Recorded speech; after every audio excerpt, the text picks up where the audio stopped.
I come from a very small country which is called Maldives. It is off the coast of India in the Indian Ocean, and it is a very low-lying country.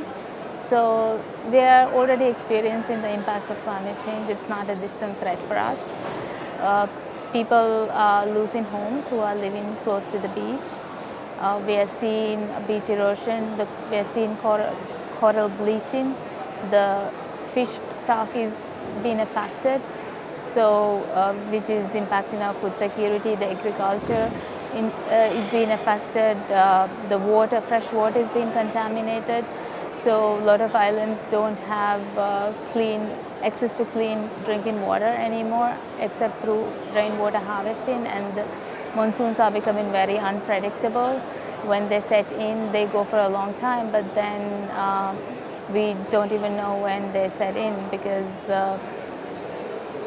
the seasons are either lengthened or shortened, which is leading to either droughts or floods.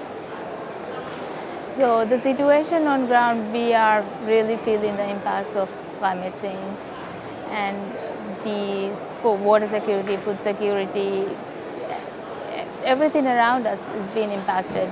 89% of our economy, GDP, is dependent on biodiversity.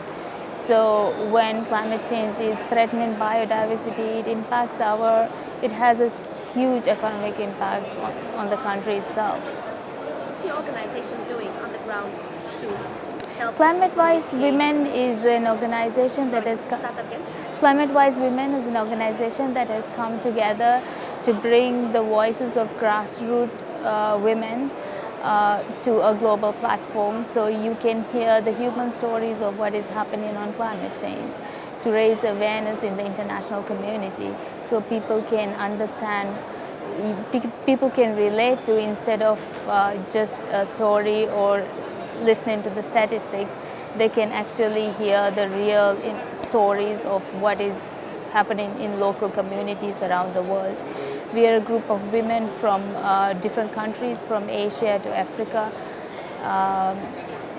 and in the United States as well. So that's what Climate-Wise Women does.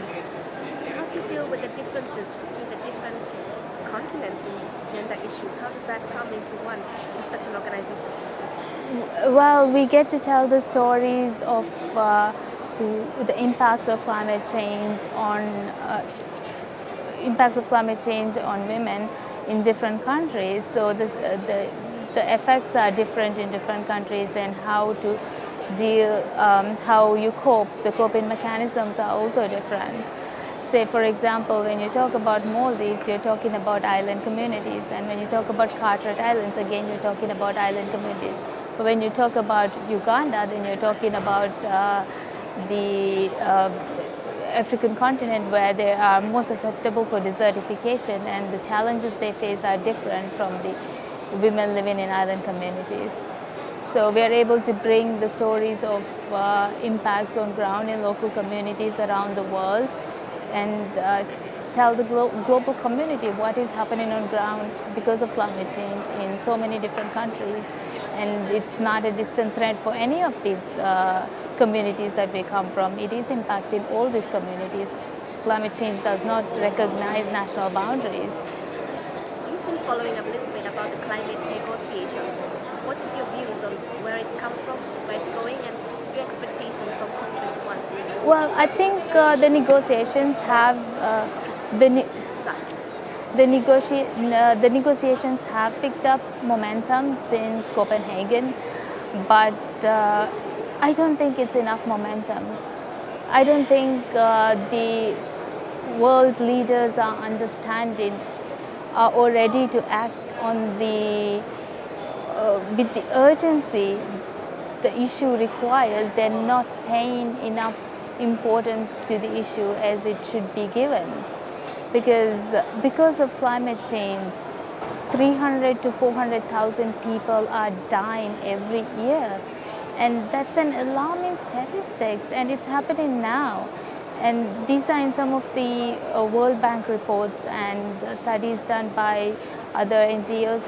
Because of climate change, I was shocked to read, because of climate change, 300 to 400,000 people are dying every year. This is a climate genocide that is happening. So we as women, as mothers, we cannot allow this to continue. We can't allow our children to, we can't sacrifice our children. We can't sacrifice the lives of our children. For Maldives, we don't have any higher ground to go. So when you look, even say for example, what is in Green Climate Fund, the Adaptation Fund. So how much is being pledged? First of all, how much money has been allocated? How much money has been agreed to be raised with the Green Climate Fund? $100 billion. What is $100 billion when it's costing world economies trillions of dollars a year on climate to deal with climate change? So, and regardless of how much money you give for a country like Maldives, there are no higher grounds to go.